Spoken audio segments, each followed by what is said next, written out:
ఆచి చికెన్ మసాలా. మార్కాపురం జిల్లా వెలుగొండ ప్రాజెక్టులో ఫీడర్ కెనాల్ పనులకు శంకుస్థాపన చేశారు సీఎం చంద్రబాబు.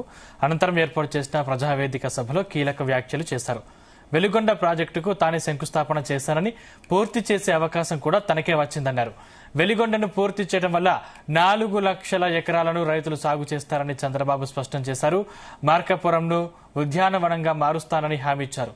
1300 కోట్లతో మార్కాపురం జిల్లాలో ప్రతి ఇంటికి నీళ్లు కులాయిస్తామని చెప్పారు. రామానాయుడు ఇప్పటికి 7 సార్లు వచ్చాడు. ఎన్నిసార్లు వస్తాడో తెలియదు, వస్తానే ఉండాలి. మీది వెలుగొండ పూర్తయ్యే వరకు రామానాయుడు గారు మీకు అండగా ఉంటాడు.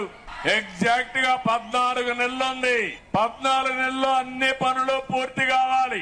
అస్తవ్యస్తమైన పనులన్నీ పూర్తి కావాలి. మా అధికార యంత్రాంగానికి రామానాయుడు గారిని ఒకటి అడిగాను. ప్రతి సోమవారం నాకు ఒక రిపోర్ట్ పంపించాలి. ఎంత పని ఈ వారానికి కావాలి, ఎంత అయింది. వారం వారం రిపోర్ట్లు పంపించి జూలై లోపల వర్షాలు పడిన వెంటనే, శ్రీశైలానికి నీళ్లు వచ్చిన వెంటనే వెలుగొండ ద్వారా మీకు నీళ్లు ఇచ్చే బాధ్యత నేను తీసుకుంటాను. ఈసారి వర్షాలు బాగా పడ్డాయి. ఈ రోజు భూగర్భ జలాలు 6.9 మీటర్లో ఉంది.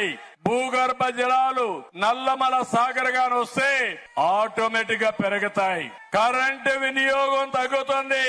మీకు పైనే నీళ్లుంటే గంగాదేవి మనల్ని, గంగమ్మ తల్లి నిండు మనసుతో ఆశీర్వదిస్తుంది. నీళ్లు సర్వస్వం. అందుకే ఈ రోజు ప్రభుత్వ పరంగా హామీ ఇస్తున్నా, ప్రతి ప్రాంతాన్ని అభివృద్ధి చేస్తా. ముఖ్యంగా ప్రత్యేకంగా ఈ సంవత్సరం నా ప్రయత్నం మొత్తం వెలుగొండ ప్రాజెక్టు, మార్కాపురం, అదే మారిగా ఉత్తరాంధ్ర అని మరొకసారి మీ అందరికి విజ్ఞప్తి చేస్తూ, తొందరలోనే ఉద్యానవనాల కోసం ఒక యాక్షన్ ప్లాన్ కూడా తీసుకొస్తా. ఉద్యానవనాలు పెట్టడానికి హార్టికల్చర్